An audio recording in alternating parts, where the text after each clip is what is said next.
Welcome to మనా chef. నా పేరు మాధవి. ఈరోజు మనం మనా షెఫ్ ఛానల్లో డిఫరెంట్ స్టైల్లో రవ్వ లడ్డుని ఎలా తయారు చేసుకోవచ్చో చూద్దామండి. మామూలుగా చేసుకునే రవ్వ లడ్డు కంటే ఇది ఇంకా టేస్టీగా ఉంటుంది. నోట్లో పెట్టుకుంటే వెన్నలా కరిగిపోతాయండి.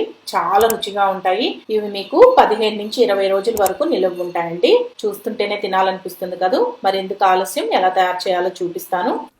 ఫస్ట్ ఇలా ఒక మిక్సింగ్ బౌల్ తీసుకోండి. దీంట్లో ఒక కప్పు ఉప్మా రవ్వ వేసుకోండి. అంటే బొంబాయి రవ్వ, సుజీ అంటాం కదా, ఉప్మా చేసుకుంటాం మనం, ఆ రవ్వ వేసుకోవాలి. దీంట్లో ఒక చిటికెడు సాల్ట్ వేసుకోండి. సాల్ట్ వేసుకొని మొత్తం బాగా కలుపుకోండి ఒకసారి. ఇలా కలుపుకున్న తర్వాత దీంట్లో కాచి చల్లార్చుకున్న పాలు 1/2 కప్పు పోసుకోండి. కొంచెం కొంచెం పోసుకుంటూ కలుపుకోండి. గట్టి చపాతీ ముద్దలాగా రావాలి మనకి.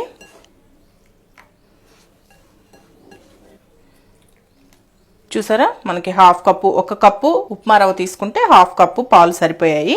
ఈ విధంగా వస్తే సరిపోతుంది. ఒకసారి మొత్తం బాగా కలుపుకోండి. పాలు పోసిన తర్వాత చూడండి, ఈ విధంగా కలుపుకోవాలి. ఇప్పుడు మనకి కొంచెం లూజ్ గా ఉన్నట్టు అనిపిస్తుంది కదా ఈ బ్యాటర్ అనేది. మూత పెట్టి ఒక అరగంట పాటు పక్కన పెట్టుకున్నారనుకోండి, ఈ పాలని ఈ ఉప్మా రవ్వ పీల్ చేసుకొని కాస్త గట్టి పడుతుంది. ఒక అరగంట పాటు మూత పెట్టి పక్కన పెట్టుకోండి.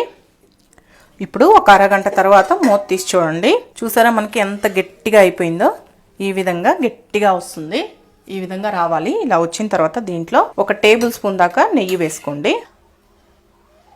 నెయ్యి వేసి బాగా కలుపుకోండి. పాలకు బదులు ఇప్పుడు మనం పాలు వేసి కలిపాం కదా, ఈ పాలకి బదులు మీరు నీళ్ళైనా పోసుకొని కలుపుకోవచ్చు. కానీ పాలు వేసుకుంటే టేస్ట్ చాలా బాగుంటుందని నేను కాచి చల్లార్చిన పాలు వేసాను. మీకు పాలు వద్దు అనుకుంటే నీళ్లు వేసి కలుపుకోండి. బాగా కలుపుకోవాలి నెయ్యి వేసిన తర్వాత. చూసారా మనకి గట్టి ముద్దలాగా వచ్చింది. ఇలా మొత్తం కలుపుకున్న తర్వాత కొంచెం చేతికి నెయ్యి రాసుకోండి. నెయ్యి రాసుకోవడం వల్ల మనకి చేతికి అంటుకోకుండా ఉంటుంది. ఇలా కొంచెం కొంచెం తీసుకొని ఇలా బాల్స్ లాగా చేసుకొని ఈ విధంగా ప్రెస్ చేసుకోండి. మనకి షేప్ ఏం అవసరం లేదు, మనం డీప్ ఫ్రై చేసుకోవాలి వీటిల్ని. ఇలా చేసుకొని, ఇలా చేసుకోవడం వల్ల ఏంటంటే మనకి లోపల కూడా చక్కగా వేగుతాయని ఈ విధంగా చెప్తున్నాను. అన్నీ ఈ విధంగా చేసి పెట్టుకోండి. కరెక్ట్గా షేప్ రావాలి అని ఏం అవసరం లేదు. చూడండి, అన్నీ ఈ విధంగా చేసుకొని ఒక ప్లేట్లో వేసి పెట్టుకోండి. ఇప్పుడు డీప్ ఫ్రైకి సరిపడా ఆయిల్ పోసుకొని, ఈ ఆయిల్ కాగిందా లేదా అని కొంచెం వేసి చూసారంటే మనకి నిదానంగా పైకి తేలుతుందండి.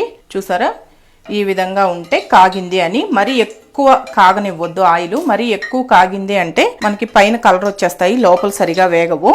ఇలా కాగిన తర్వాత ఇలా ఒక్కొక్కటిగా వేసుకొని వేయించుకోండి. మీరు పెట్టుకున్న ప్యాన్కి ఎన్ని అయితే సరిపోతాయో అన్ని వేసుకోండి. ఇవి వేయించుకునేటప్పుడు కూడా మీరు ఫ్లేమ్ని హైలో పెట్టి వేయించుకోవద్దండి, మీడియం ఫ్లేమ్లో పెట్టి వేయించుకోండి. చక్కగా వేగుతాయి. హై ఫ్లేమ్లో పెట్టారంటే మీకు పైన తొందరగా కలర్ వచ్చేస్తాయి, లోపల సరిగా ఉడకవు. అందుకని మీడియం ఫ్లేమ్లో పెట్టి వేయించుకోండి. మీకు ఇంకా కావాలంటే నెయ్యిలో వేసి వేయించుకోవచ్చండి. ఇవి నెయ్యిలో వేయించుకుంటే ఇంకా టేస్ట్ సూపర్గా ఉంటాయి.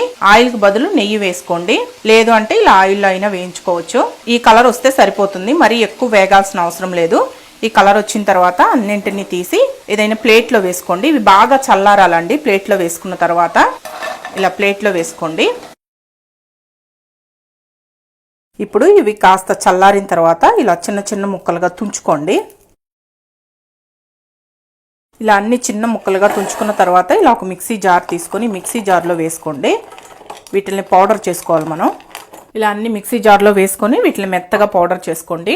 చూడండి, ఈ విధంగా మిక్సీకి వేసుకోవాలి. చూసారా, పొడి పొడిలాడుతూ చాలా బాగా వచ్చింది. ఇలా మిక్సీకి వేసుకున్న తర్వాత దీన్ని అంతటిని ఇలా ఒక మిక్సింగ్ బౌల్ తీసుకొని కొంచెం వెడల్పుగా ఉన్నది తీసుకోండి, దీంట్లో వేసుకోండి. ఈ విధంగా ఇలా మిక్సింగ్ బౌల్లో వేసుకున్న తర్వాత దీన్ని తీసి పక్కన పెట్టుకోండి. ఇప్పుడు ఇదే మిక్సీ జార్ తీసుకొని దీంట్లో 1/4 కప్పు, అంటే 1/2 కప్పు కంటే కొంచెం ఎక్కువ చక్కెర తీసుకుంటున్నానండి. ఈ చక్కెర మిక్సీలో వేసుకొని మరీ పౌడర్ లాగా కాకుండా కొంచెం బరగ్గా ఉండేటట్టు మిక్సీకి వేసుకోవాలి. మరీ పౌడర్ లాగా వేసుకున్న టేస్ట్ అంత బాగుండదు. లేదు మీకు స్వీట్ కొంచెం ఎక్కువ కావాలి అనుకుంటే 1 కప్పు ఉప్మా రవ్వ తీసుకున్నాం కాబట్టి 1 కప్పు చక్కెర వేసుకోండి. స్వీట్ కొంచెం తగ్గించుకోవాలి అంటే 1/4 కప్పు సరిపోతుంది. ఈ చక్కెరని ఇప్పుడు మనం మిక్సీకి వేసుకోవాలి. చూసారా, ఈ విధంగా మిక్సీకి వేసుకోవాలి. ఇలా చేతితో పట్టుకొని చూస్తే మనకి అక్కడక్కడ చక్కెర తగులుతూ ఉండాలి. మరి మెత్తగా పౌడర్ లాగా చేసుకోవద్దు. ఇలా చేసుకునే చక్కెరని ఈ ఉప్మా రవ్వలో వేసుకోండి. ఇప్పుడు పోపు గరిట ఇలా స్టవ్ పైన పెట్టుకొని దీంట్లో 1/4 కప్పు దాకా నెయ్యి వేసుకోండి. నెయ్యి కరిగిన తర్వాత దీంట్లో కొన్ని జీడిపప్పులు వేసుకొని ఇవి బాగా వేగనివ్వండి. ఇవి ఇలా వేగిన తర్వాత స్టవ్ ఆఫ్ చేసి జీడిపప్పుల్ని పక్కకు తీసుకోండి. ఇప్పుడు ఈ చక్కెర పొడి కూడా వేసుకున్న తర్వాత దీంట్లో ఒక 10 పిస్తా పప్పులు తీసుకొని ఈ విధంగా సన్నగా కట్ చేసి వేసుకోండి. అలాగే బాదం పప్పులు ఒక 7-8 బాదం పప్పుల్ని ఇలా సన్నగా కట్ చేసి వేసుకోండి. కిస్మిస్, ఎండు ద్రాక్ష ఒక టేబుల్ స్పూన్ వేసుకోండి. అలాగే మనం ముందుగా వేయించి పెట్టుకునే జీడిపప్పు, దీంట్లోనే 1/2 టీ స్పూన్ యాలకుల పొడి వేసుకోండి. ఇవన్నీ వేసుకొని ఒకసారి మొత్తం బాగా కలుపుకోవాలి. ఇలా కలుపుకునేటప్పుడే దీంట్లో కొబ్బరి పొడి 2 టేబుల్ స్పూన్లు వేసుకోండి. కొబ్బరి పొడి వేసుకోవడం వల్ల టేస్ట్ చాలా బాగుంటుంది. నేను మార్కెట్లో దొరికేది కొబ్బరి పొడి తీసుకున్నానండి. మీరు ఇంట్లో అయినా కొబ్బరిని, ఎండు కొబ్బరి ఉంటుంది కదా, ఎండు కొబ్బరిని మిక్సీకి వేసుకొని ఇలా పౌడర్ లాగా చేసుకొని అయినా వేసుకోవచ్చు. ఇలా మొత్తం బాగా కలుపుకోవాలి, మొత్తం కలిసేటట్టు. ఇలా మొత్తం కలుపుకున్న తర్వాత ఒకసారి కొంచెం చేతిలో వేసుకొని టేస్ట్ చూడండి. ఎందుకంటే మనకి చక్కెర సరిపోయిందా లేదా అని చూసుకోండి.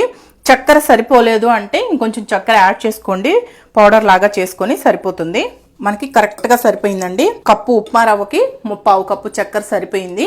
కొంచెం స్వీట్ ఎక్కువ కావాలంటే ఇంకొంచెం యాడ్ చేసుకోండి. ఇలా మొత్తం కలుపుకున్న తర్వాత మనం ఆల్రెడీ కాచి పెట్టుకున్న ఈ నెయ్యిని పోసుకోండి. నెయ్యి మొత్తం పోసుకొని బాగా కలుపుకోండి. ఈ విధంగా నెయ్యి మొత్తం బాగా కలిసిపోయేటట్టు స్పూన్తో ఈ విధంగా అనుకుంటూ కలుపుకోండి. బాగా కలిసిపోతుంది నెయ్యి. ఇలా మొత్తం కలిపేసుకున్నాం కదా. ఇప్పుడు ఇలా కలుపుకున్న తర్వాత చేతితోటి మీకు ఏ సైజు రవ్వ లడ్లు కావాలి అనుకుంటున్నారో ఆ సైజులో చేసుకోండి. చూడండి, ఈజీగా మనకి ముద్దకొచ్చేస్తుంది. కొంచెం గట్టిగా ప్రెస్ చేశారంటే మనకి చక్కగా సెట్ అయిపోతుంది. చూడండి, చాలా ఈజీగా తయారు చేసుకోవచ్చు. చాలా టేస్టీగా ఉంటాయి. 15 నుంచి 20 రోజుల మధ్యలో మీకు ఇవి నిలవ ఉంటాయండి. ఎందుకంటే మనకి ఎక్కడ వాటర్ తగలలేదు. అలాగే పాలు వేసినా కానీ మనం డీప్ ఫ్రై చేసాం కదా, చాలా బాగుంటాయండి. తప్పకుండా ట్రై చేయండి. ఈ విధంగా అన్నీ తయారు చేసుకొని ఒక ప్లేట్లో పెట్టుకోండి.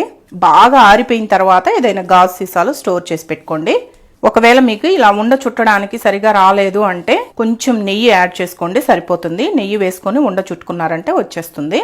చూసారు కదా, ఈ విధంగా అన్ని రెడీ చేసి పెట్టుకొని ఏదైనా గాజు సీసాలో స్టోర్ చేసి పెట్టుకోండి. చూడండి ఎంత బాగున్నాయో, చాలా టేస్టీగా ఉంటాయి. నోట్లో పెట్టుకుంటే కరిగిపోయేటట్టు చాలా రుచిగా ఉంటాయి. తప్పకుండా ట్రై చేయండి.